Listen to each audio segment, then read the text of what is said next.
գոյություն ունի այսպիսի մի պարզ սիլոգիզմ։ Եթե սրիկան վիրավորանք է,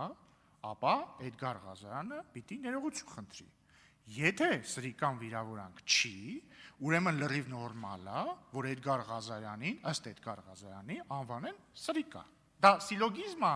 որը ես առաջարկում եմ կոտրել ստեղ, շատ պարզ ձևով։ Նախ ձեզնից ոչ ոք չի առաջարկում բերել ստեղ զոհ անել։ Փառք Աստծո,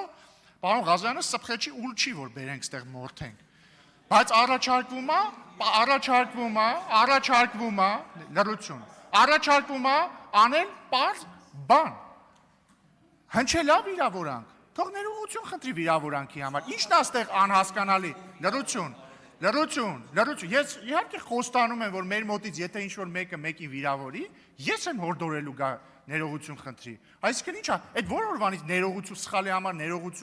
ներողություն խնդրելը դարավ զոհասեղանին զոհ տալ, ներողություն խնդրելը զոհասեղան, հա?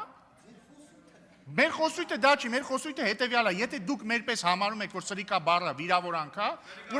ուրեմն լավ սրիկայությունը եթե վիրավորանք է, ուրեմն թող գա ներողություն խնդրի։ Եթե համարում եք, որ վիրավորանք չի, շատ լավ, ակնընդ ական, ատամնընդ ատաման։ Խնդրեմ, պարոն Ալեքսանյան։ Եվ հենց այդ կոնտեքստում ազգային ժողովի մեծարգո նախագահ,